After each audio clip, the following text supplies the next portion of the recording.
옥의 티라고 합니다. 정말 완벽한데 뭐가 있다는 겁니까? 그 완벽 가운데에도 부족한 점이 있다는 거예요. 결핍된 부분이 있더라는 거예요.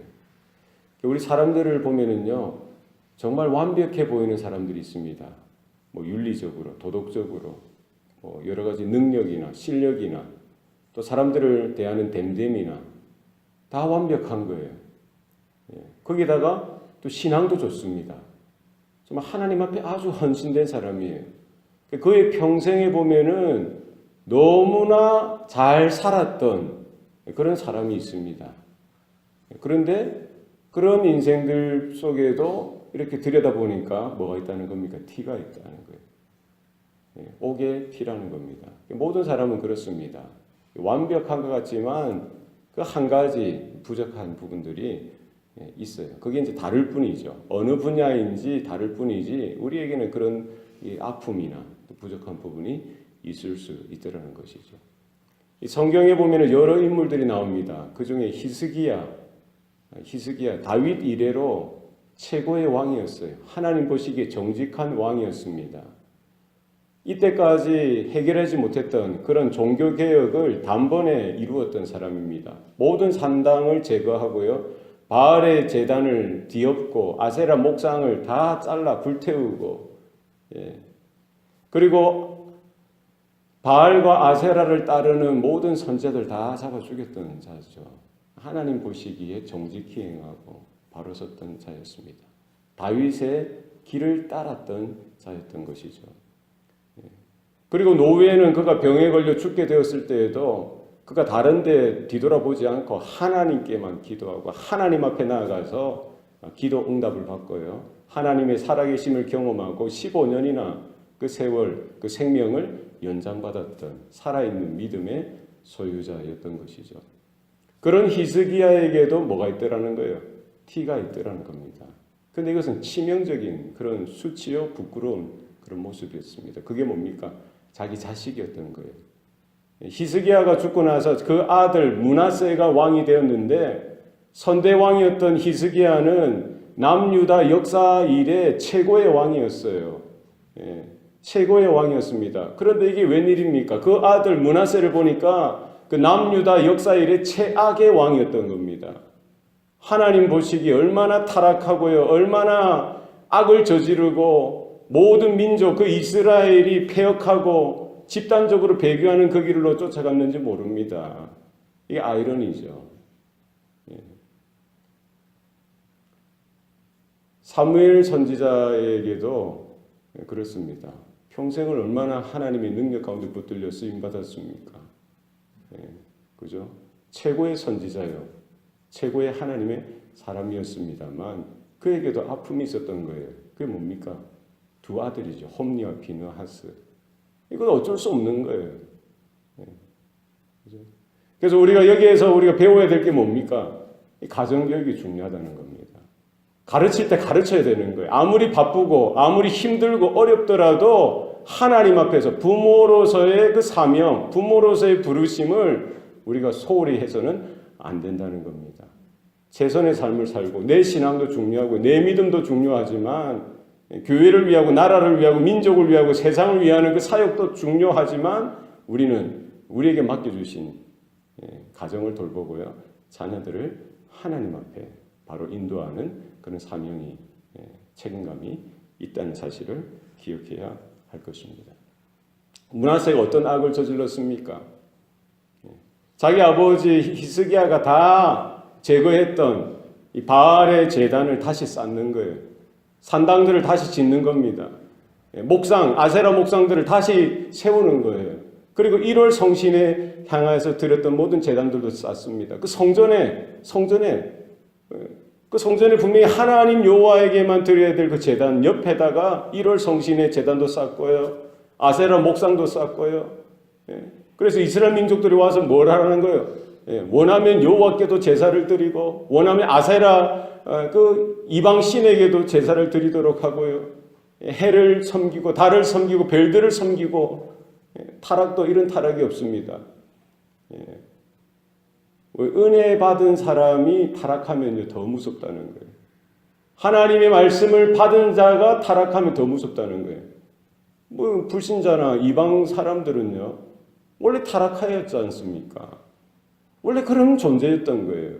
그러나 하나님의 언약 가운데 있다가 하나님의 은혜를 경험한 사람이 타락하면 더 무섭습니다.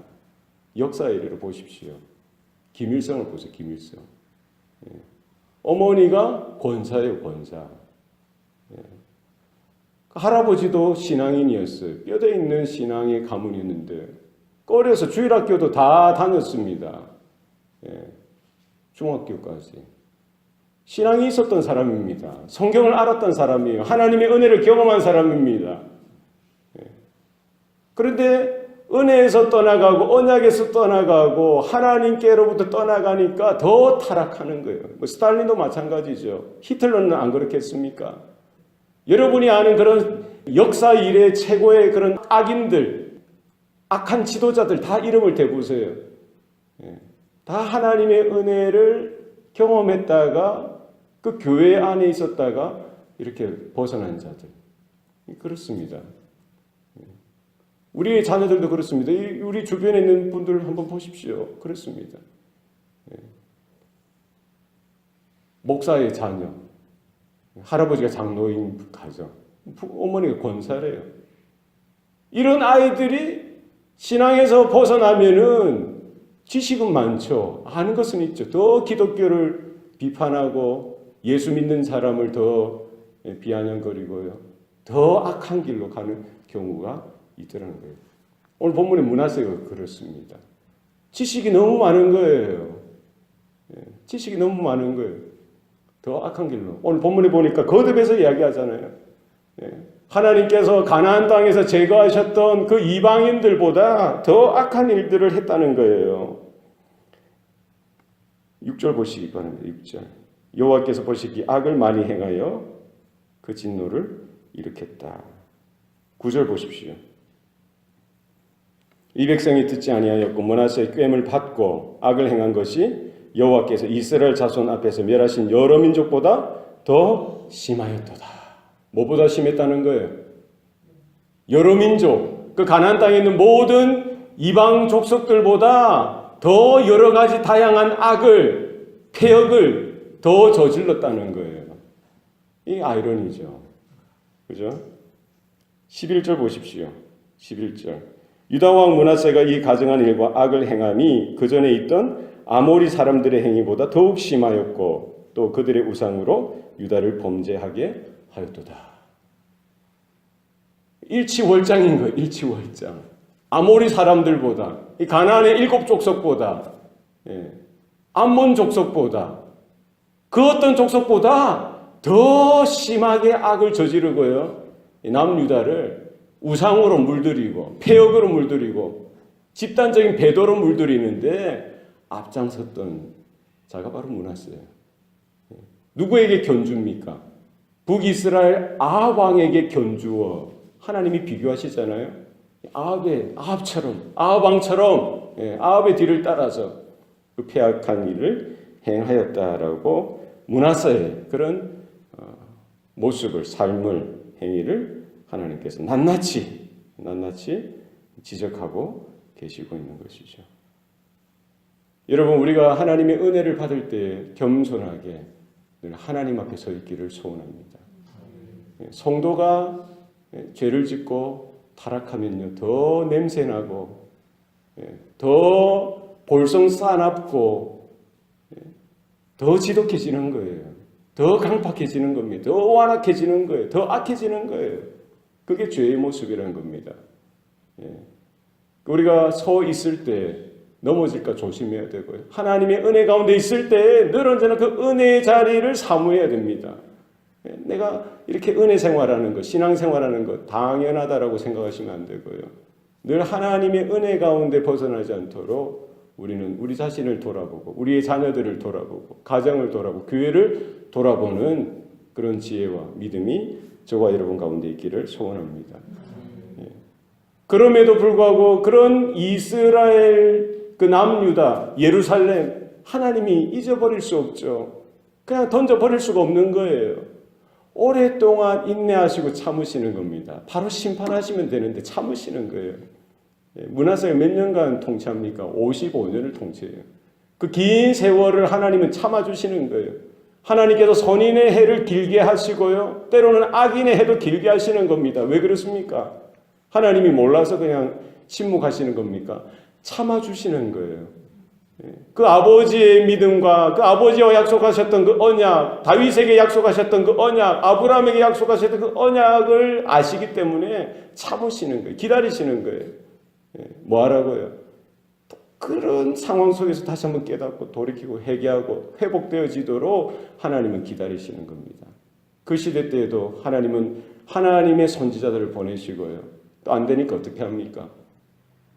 그 바벨론을 들어서 남유다를 바벨론의 손에 넘기는 거예요. 정신 차리라고.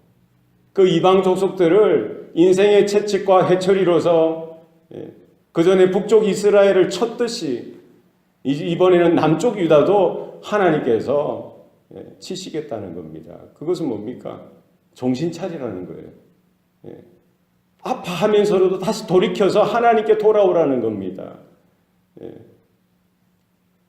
우리에게 하나님께서 늘 말씀하십니다. 때로는 말씀을 통해서 우리의 상한 부분들, 늘 언제나 거듭되는 그런 고질적인 연약함들, 죄된 모습들, 은밀한 그런 부분들을 주님께서 계속 지적하시고요. 안 되면은 꼭 환경을 통해서, 고난을 통해서, 역경을 통해서 우리에게 경고하시는 거예요. 그때 우리는 하나님의 은혜 가운데 하나님의 섭리의 손길을 바라볼 수 있어야 되고 깨달을 수 있는 은혜가 있기를 소원합니다. 하나님께서 말씀을 안 드시면은요, 때리시는 겁니다. 엎으시는 거예요. 환경을 통해서, 그 역사를 통해서 하나님께서 흔드시는 겁니다. 왜 한국에 6.25 동란이 일어났겠어요? 우연이겠습니까? 역사학자들도 그걸 모르는 거예요. 우연의 역사의 한 흐름으로 보는 거예요. 국제정사에 있어서 뭐 일본이 일어나고 영국이 일어나고 미국이 일어나고 러시아가 일어나고 그 상황 속에서 어떻게 하다 보니까 뭐 일본의 밥도 되어지고 어쩌다 보니까 독립이 되어지고 어쩌다 보니까 뭐 6.25가 일어나고 그거 아닙니다. 하나님께서 치시는 겁니다. 하나님께서 때리시는 거예요. 우리 가정과 교회를 향한 성도 한 사람 한 사람을 향하여서도 마찬가지입니다. 오늘 하나님께서 북이스라엘을 다루셨던 그 손으로 남유다, 그 예루살렘까지 다루시는 거예요. 13절 말씀해 보시기 바랍니다. 13절. 내가 사마리아를 잰 줄과 아합의 집을 다림 보던 추를 예루살렘에 베풀고 또 사람이 그릇을 씻어 엎은 같이 예루살렘을 씻어 버릴지라.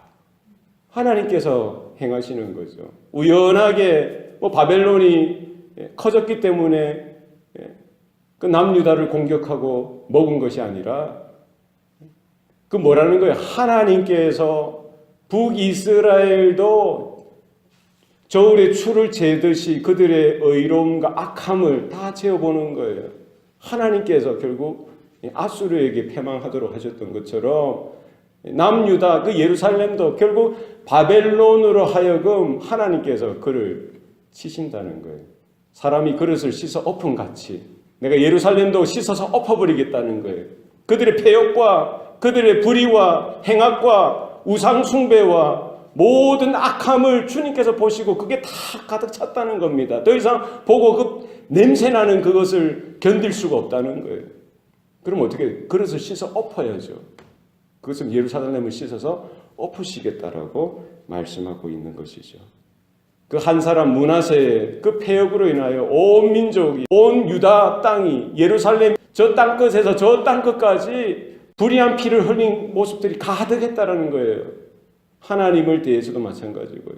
백성을 대해서도 사람들을 대해서도 패역을 저지르는 끝까지 끝을 모르고 달려가는 므낫세의 모습을 우리는 볼 수가 있는 것이죠. 우리 하나님의 은혜를 받을 때 최선을 다해서 우리가 끝까지 그 은혜를 놓치지 않고 우리의 자신을 돌아보고 우리의 자녀들과 가정과 교회를 돌아보는 은혜가 우리에게 필요합니다. 예. 히스기야도 얼마나 탁월하게 쓰임 받았습니까? 그 아들 므낫세까지, 그리고 그 손자 아몬까지 하나님의 은혜가 들려 쓰임 받았다면 얼마나 좋았겠습니까? 참 이게 히스기야가 죽고 나서 벌어진 일이지만 천추의 한이 될 수가 있는 거죠. 얼마나 수치의 부끄러움이요 아픔일 수가 있겠습니까? 하나님의 은혜가 필요한 겁니다. 할아버지가 신앙이 좋았다고 해서, 아버지가 신앙이 좋았다고 해서 그 아들 때나 손주 때에 뭐 당연히 그렇겠지. 그거 아닙니다. 목사 집안이라고 해서, 뭐 장로님 집안이라고 해서, 권사님 집안이라고 해서, 우리 신앙이 그런 뼈대가 있다고 해서 당연하게 신앙생활하는 거 아닙니다. 우리가 치열한 영적인 싸움이 내 안에, 우리 가정 가운데 있다는 사실을 여러분 기억하실 수 있어야 합니다. 우리 역사를 통해서, 성경을 통해서 우리에게도 하나님께서 말씀하시고 어떻게 자녀들을, 어떻게 내 자신을, 우리 가정을, 또 우리 교회와 우리의 삶을 하나님 앞에 온전히 드릴 수 있는지 하나님의 특별하신 은혜를 간구하고 하나님 도와주세요. 하나님 도와주세요. 하나님 간섭해 주세요. 내 힘으로, 내 지혜로 감당할 수 없습니다. 하나님께서 주장해 달라고 하나님의 은혜를 구하고 하나님의 크신 은혜 가운데 우리 자녀들을, 또 우리 가정을, 교회를 주님께 올려드리는 저와 여러분의 삶이 되시기를 축원합니다. 기도하시겠습니다. 살아계신 아버지 하나님, 오늘도 살아계셔서 모든 역사와 사건 속에서 하나님의 자녀들, 하나님의 택한 교회를 주님이 다스리시고 운행하시는 줄로 믿습니다. 모든 것이 우연이 아니라 하나님께서 말씀하시고, 또 하나님께서 때로는 경고하시고, 때로는 흔드시고, 때로는 치시는 손길인 것을 바라볼 수 있도록 우리 영안을 열어 주시옵소서. 내 한 몸뿐만 아니라 나에게 허락하신 그 한 영혼 한 영혼을 돌아보게 하시고, 교회를 돌아보며, 또 나의 영적인 자녀들을 돌아보며, 또 우리의 가정의 육신의 자녀들도 돌아보며, 우리의 부모님까지, 나에게 맡겨주신 그 이웃과 친구들까지 그 한 영혼을 귀하게 여기고, 우리가 하나님께서 맡겨주신 그 영혼들을 보살피며 하나님께로 인도하는 그 일을 게을리하지 않도록 우리에게 은혜도 주시고 믿음도 더하여 주시옵소서. 하나님께서 귀하게 쓰시는 신앙의 가문들이 우리 교회를 통하여 많이 일어나게 하여 주셔서 다윗의 언약과 아브라함에게 주셨던 그 분명한 언약이 우리의 자녀 대대손손 하나님 분명하게 나타나게 하시고 분명하게 흘러갈 수 있도록 주님께서 역사하여 주시고 주님께서 복을 더하여 주시고 은혜로 붙들어 주시옵소서. 하나님께서 하시면 되는 줄로 믿습니다. 하나님께서 역사하시고 우리가 겸손하게 주님께만 메어 달릴 수 있도록 하나님 도와 주시옵소서. 감사드리고 예수님 이름으로 기도합니다. 아멘.